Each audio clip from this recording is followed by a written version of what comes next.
I wasn't going to talk about this today, but a little conversation I started having with Stephen Jones last night about sleeplessness the past few days.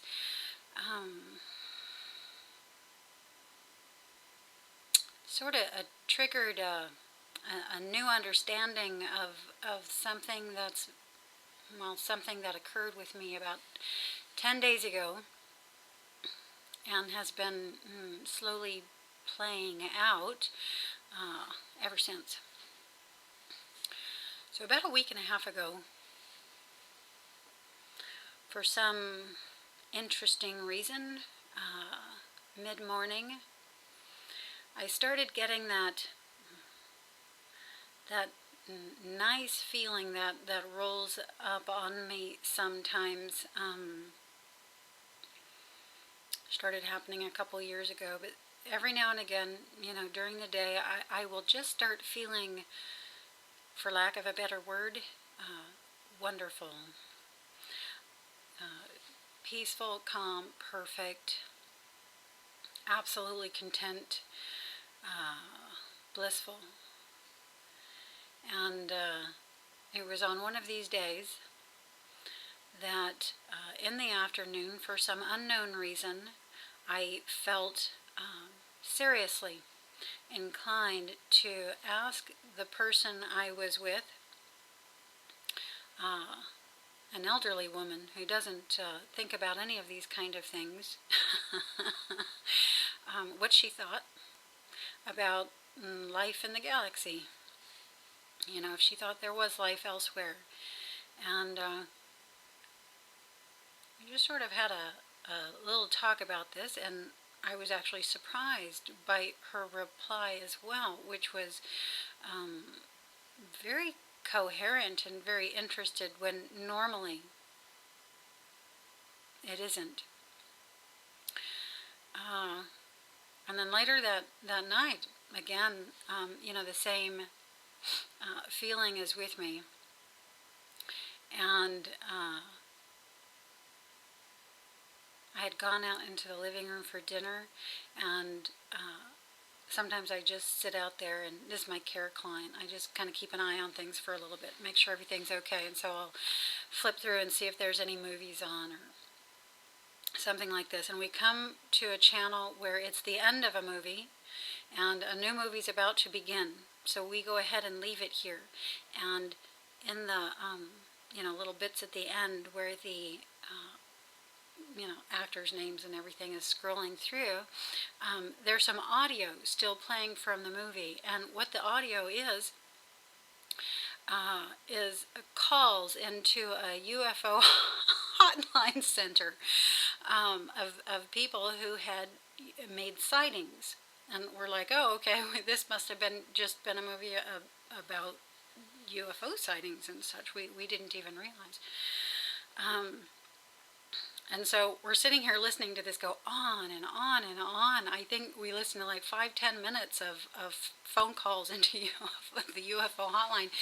And, another small conversation about this ensued. And I asked her, have you ever seen anything odd up in the sky?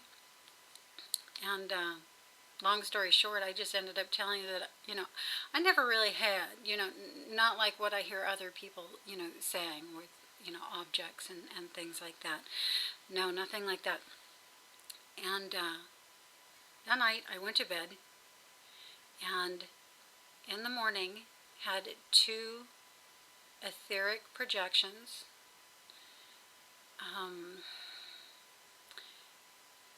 In which I had 2 back-to-back etheric sightings. One was from what appeared to be an alternate reality, Main Street, Santa Monica. Although it could have been this one, at a different time, who knows. And the other one was from a park in the Summerlin area of Las Vegas, where I'm from. And the reason I wasn't going to talk about this is because I was quite taken aback by what I saw, and I still haven't integrated the event yet.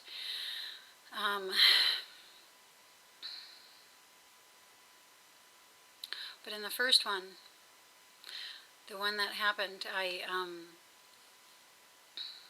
found myself on Main Street here in Santa Monica, and it was daytime still, but the sky was very dark. And I was with a guide, man perhaps in his, or who appeared to be in his late 50s, with white blonde hair, dark tan, who I was seeing as a homeless person. A lot of homeless here, and especially, down closer to the beach.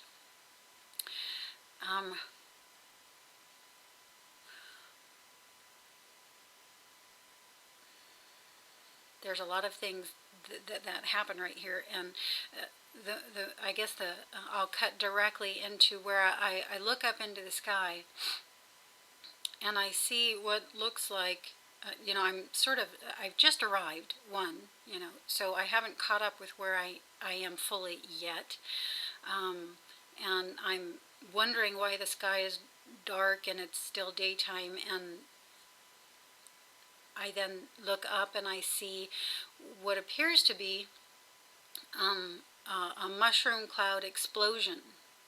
And I don't know that this is what it is, but this is what it looks like. And I'm looking at it and I'm trying to figure out what it is that I'm seeing. And at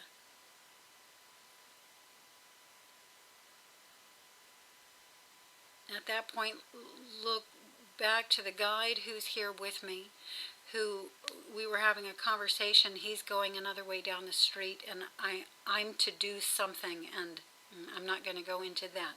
I'll just say that when I turned to go the way that I was supposed to go, I look up in the sky, and from this vantage point, I see thousands. The sky is just full of these mushroom-shaped jellyfish-like things that are wafting down from the sky toward the ground. Just thousands, as far as I could see. At this point, I can feel the energy of the people in the area, and people are scared. They don't know what's happening. They're trying to get inside. They're trying to get to a safe place, and I start losing consciousness here a bit as I feel like I need to do this as well. And I'm going into this store trying to get myself into a safe place when I remember my new intent for when I arrive in the etheric and astral, and that is to ask of what service can I be here. And as I'm going into the store, I remember this, and I hear myself saying in my mind, of what service can I be? Of what service can I be? And at this point, I remember what it is I'm supposed to do that that the guide had told me about. And also, at this point, I phase out of this particular environment. I move from here directly to one of the last places I was living in Las Vegas, and the person I happened to be living with at the time. And we were getting in a car, and we were driving down the street, and we were driving toward this park. And on the way to the park, I'm looking up in the sky, and I'm noticing that the sky is dark again. And I'm getting the same feeling that I was getting from the previous location. I wasn't fully conscious here yet. I'm going to say half conscious. I realized I was in the etheric, but I wasn't fully coherent. Anyway, by the time we got to the park, I was, because when I looked up and I saw the dark sky, this is really hard to describe. What I saw, well, the colors up in the sky, let me say, are slate gray and white, like if mist and clouds and stuff were on a gray sky. And as I was looking into this, I began to see a deeper slate gray and a very specific geometrical shape. It was like squares like this, like if you had bricks stacked. I'm taking my hand out of the scene there, but you know, like if you had a brick here and it went down a brick size and then went over and then down and then over like this. And this is a huge craft that is has this sort of geometric type design to it. Slate gray in color, absolutely enormous. And in front of it are all of these pinhole size dark points. Compared to the craft, they were pinhole size anyway. You know, I took those to be individual craft, and the very large thing to be something more like a mothership or that type of idea. But there are just thousands of them everywhere, and you know, and I look to the person I'm with, and I'm asking him, like, do you see that? And he's looking up in the sky, and as he's looking up in the sky, he sees it and goes into a bit of shock himself over what he's seeing, and we crash the car into the park. Some things occur from here as well, and I meet some other people, but the feeling is the same. People are now seeing this, and you know, in shock, feeling to get to safety. Now, when I woke up from these, it's hard to describe the feeling. I suppose I could say I was still in shock.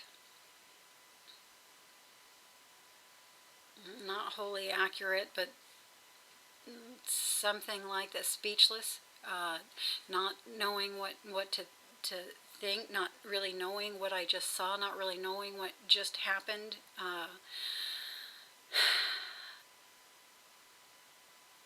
You know, what I was seeing, was I seeing the etheric of this particular reality and crafts that are actually here in the etheric layer in this specific reality, or a parallel one? You know, the fact that it could have been this particular reality I was seeing the etheric bandwidth of was blowing my mind. And especially in this type of size and number, it was just massive and enormous, and much more than I could comprehend. And I've been trying to integrate this, you know, for the past 10 days or so since it happened.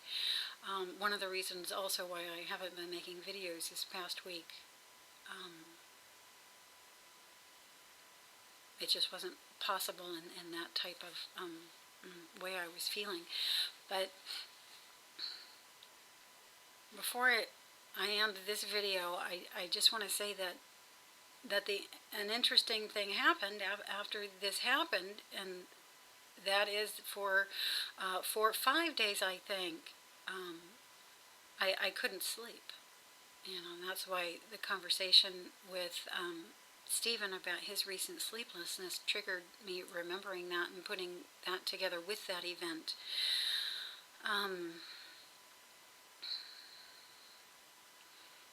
I just couldn't fall off into the dream environments. You know, I was just laying there and my body couldn't get comfortable. You know, and I'd flip from one side to the other, to the other, to the other. Just sort of all night long, and never sink into that place where I either went into dream or realized I was seeing something behind my closed eyes, and you know, Normally I always do. Of course, normally we always do. And then also interestingly, not last night, but the night before, at about 11 o'clock at night, I got up to go to the bathroom, and I have huge windows here in this room, and I don't put any blinds or coverings on my windows. They're absolutely open. I like the sun to come in, and I like the moonlight to come in. So anyway, I'm walking by the window back there, and we've had a couple nights now. Last night and the night before, we had a lot of mist roll in. I'm pseudo close to the beach. I'm 30 some odd blocks from the beach, and we have a sort of marine layer that gathers here at times. And so we have this mist and fog outside, and the sky, rather than be, the typical off-white, gray, dark color, is lit up very clear. I mean, just red and orange. And I'm like, what the heck is that? And I'm looking out my window, and sometimes the sky here turns a pinky color, and I know that an event's going to occur for me when that happens. But this wasn't like that. It wasn't fine like this. This was blatant, like there was a physical something there making the sky that color, or something that was coming all the way through to the physical that was there. But anyway, the sky was just lit up, reddish and orange, and then I looked off the window out in the other direction, and it was golden. So I came back over here toward the sliding glass door, and I went outside so I can get a better look all around to see if I could see anything more. And two very specific areas were glowing the red and orangey color, and completely separate from each other in two different locations. And then there was the area that was just sort of more golden. I just sort of went, okay, something's going to happen tonight. And, later on that night, early in that morning, it did happen. And that is what I was going to talk about, those projections. But I'll save that for next time.